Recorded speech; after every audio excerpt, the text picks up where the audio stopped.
जादुई तोता। एक छोटे से गांव में एक गरीब परिवार रहता था। उस परिवार में रामू और उसकी बीवी सीता उसके बेटे चिंटू के साथ रहते थे। उसी गांव में एक तोता भी रहता था। उसका नाम था रघु। वो किस्मत का धनी था।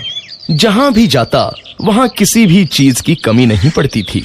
एक दिन रघु उड़ते उड़ते उस गरीब परिवार के घर गया। रघु सोचता है, अरे वाह, लगता है यहाँ आज बहुत अच्छा खाना मिलेगा।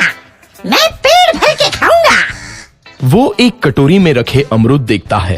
अरे वाह, अमरूद, मुझे तो ये बहुत पसंद है। मैं तो इसे पेट भर के खाऊंगा। रघु तोता अमरूद खाने ही लगता है। तभी सीता रघु को अमरूद खाते देखती है तो गुस्सा हो जाती है और उसे वहां से भगा देती है। भाग यहाँ से, न जाने कहां से आ जाते हैं। मैं तो परेशान हो गई हूं इनसे। सीता के भगाने के बाद रघु चुपचाप से एक कोने में रहता है। धीरे धीरे उस परिवार की बरकत होने लगती है। एक दिन रामू और सीता खाना खाते वक्त बातें करते हैं। आजकल हमारी बहुत तरक्की हो रही है, काम भी अच्छा चल रहा है। रामू कहता है। इस पर सीता कहती है, सच कहा, भगवान हमेशा ऐसे ही हम पर मेहरबान रहे। बेटा चिंटू भी कहता है, पिताजी, मुझे खिलौना लेके दो ना, मेरे सभी दोस्तों के पास है। रामू कहता है, ठीक है, जरूर लाऊंगा। सीता कहती है, कितने खुश है सब, मेरे परिवार को किसी की नजर ना लगे।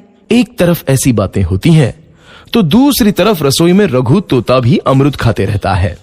मजा आया, अमरूद खाया, मजा आया, अमरूद खाया, मजा आया। तभी सीता रसोई में आती है और रघु तोते को अमरूद खाते देख बहुत गुस्सा होती है।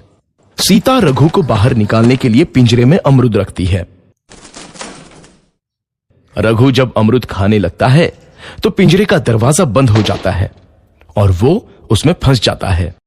मुझे बाहर निकालो, मैं यहाँ फंस गया हूँ, मुझे बचाओ। अगले दिन सीता पिंजरा उठाकर बाहर दूर उस रघु को छोड़ देती है। रघु के जाते ही उनके घर आई बरकत धीरे धीरे कम हो जाती है। उन्हें बहुत घाटा होता है। सीता कहती है, ये क्या हो रहा है, अचानक इतना कैसे बदल गया? अभी तक तो सब कुछ अच्छा चल रहा था। रामू कहता है, लगता है भगवान हम पर रूठ गए हैं। चिंटू भी कहता है, लगता है अब मुझे खिलौने भी नहीं मिलेंगे। और वो रोने लगता है और बाहर चला जाता है। कुछ दिन बाद रघु तोता फिर से उस घर में आता है। वापस आया, मैं वापस आया, अब मैं जमकर अमरूद खाऊंगा। रघु सीधा रसोई घर में चला जाता है और अमरूद खाने लगता है। कुछ देर बाद सीता रसोई में आती है और रघु को देख कहती है, एक तो घर में पहले से इतनी दिक्कत चल रही है और ऊपर से ये तोता मुझे और परेशान कर रहा है। सीता रघु को वहां से भगा देती है। रघु उड़कर किसी कोने में छुप जाता है। कुछ दिन बाद धीरे धीरे उस घर की बरकत वापस आने लगती है। काम भी अच्छे से चलने लगता है।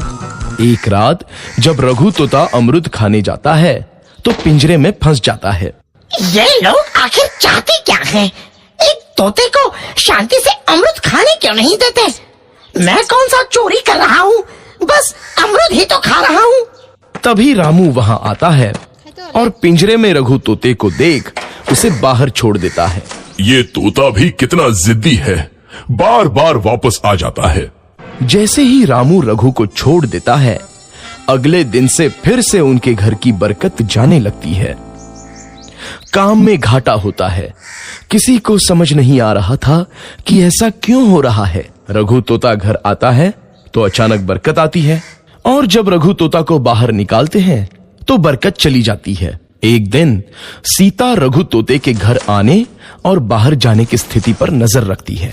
ये तोता जब भी घर आता है तो घर में बरकत आती है और जैसे ही ये घर से बाहर जाता है तो उसी के साथ बरकत भी चली जाती है। कहीं ये जादुई तोता तो नहीं है?